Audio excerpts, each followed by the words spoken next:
everyone, Mo here and welcome to the second video. Now this is the second lowest hanging fruit for scaling, which is the placement scaling. Now in the first video we talked about region and country scaling. Placement scaling is almost the same mindset, so basically we'll be leveraging the data that you already have. Most people will start their campaigns either doing mobile and desktop together or just mobile. Now the problem with doing that, we actually don't do that. We start our campaigns usually one ad set for desktop and one ad set for mobile. So we don't start with them together. Reason being is, especially if you have a new theme or a new funnel or a new product or a new website altogether, you don't know where it will convert better, either on mobile or desktop. So basically you have no data. That's why the reason we start with two separate ad sets, one for desktop, one for mobile.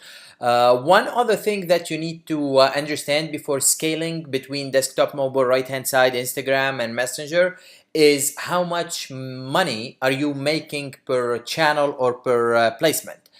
So for instance, let's say you are promoting on Facebook, on YouTube and on AdWords. This will basically make it easier to understand. And let's say your average order value on Facebook is $40, on YouTube is $50 and on AdWords is $60. And with everything being equal, let's say you have the same cost of purchase between the three channels. So basically you are making more money on AdWords from the customer that you're bringing from AdWords than you are on let's say Facebook, and that's just front end without counting the LTV and all that stuff for e-commerce and for funnels and brands and whatnot.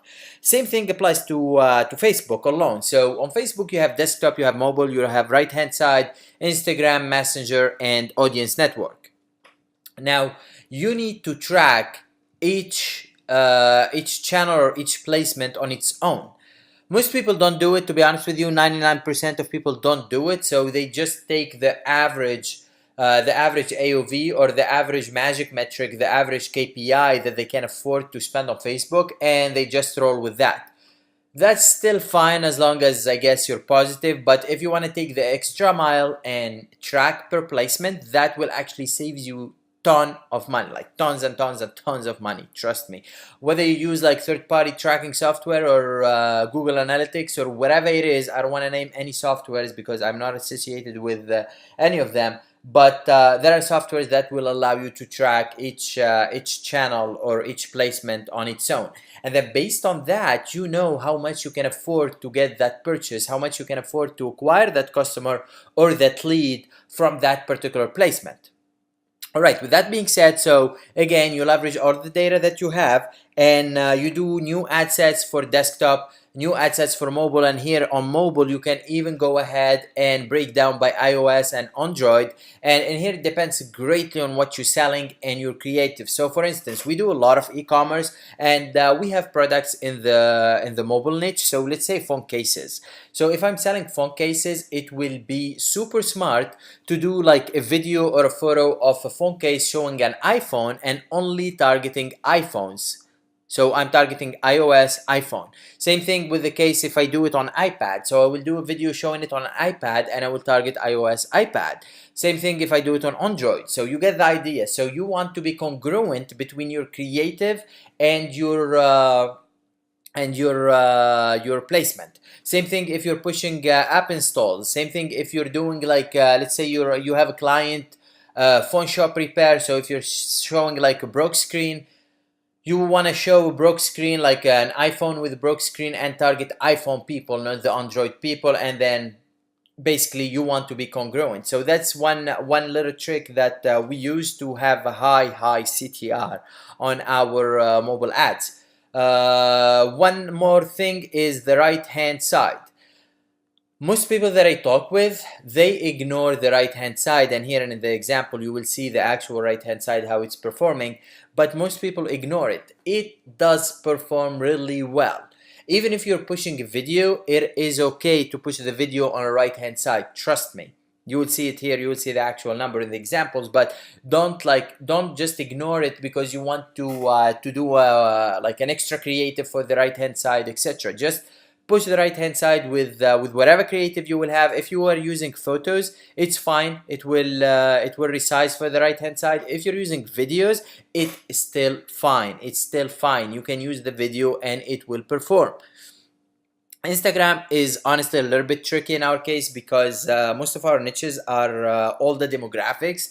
They're not really on Instagram, so I'm talking like 45 years plus. So Instagram doesn't perform that well for us, but for younger demographics, Instagram actually is a killer.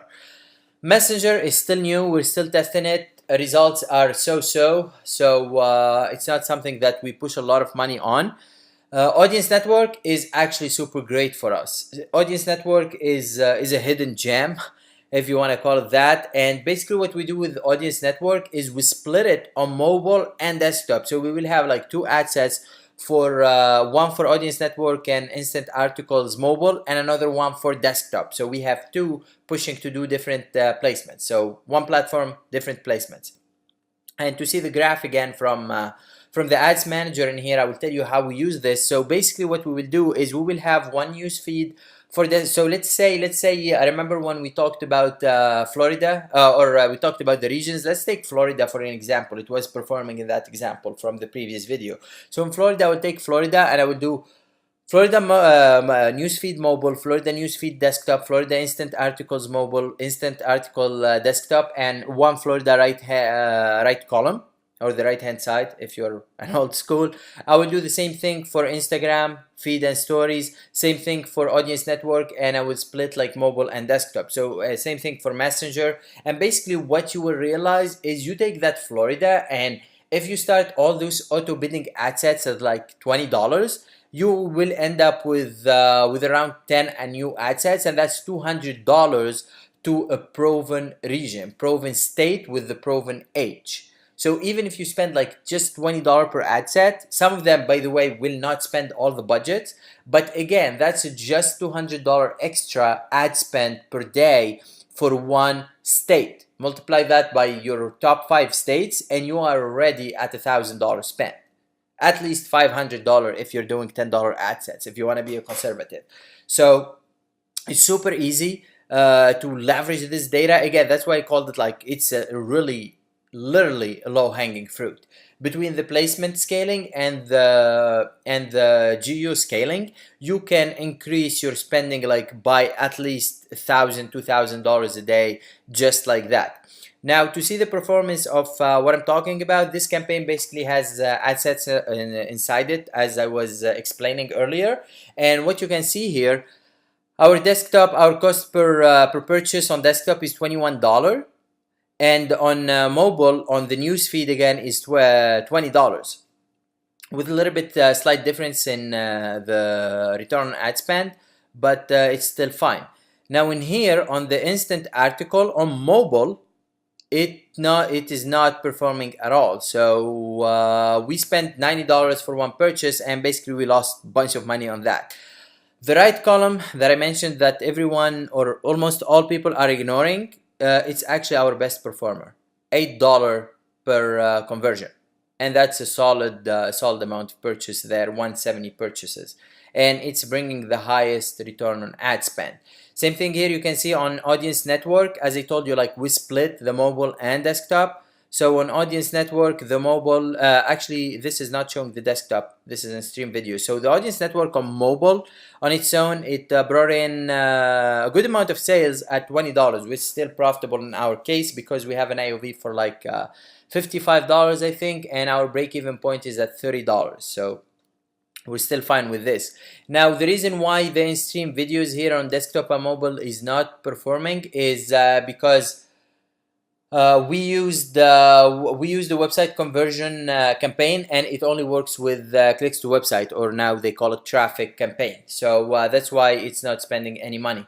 But again, the idea is you take this data, you split your all your ad sets, all your placement into new ad sets, like I explained in this part, and basically you start pushing each ad set will have its own budget, and that's how you can spend more money on proven, like those are proven age, proven demographics, proven placements, proven proven regions, proven states, and basically you have like data that you are leveraging. So you're not starting with that cold, well, it's still that cold traffic, but you're not starting blind. You have data that you can leverage, and basically between the two videos, this and the previous one, you can increase your ad spend at least by $1,000 a day.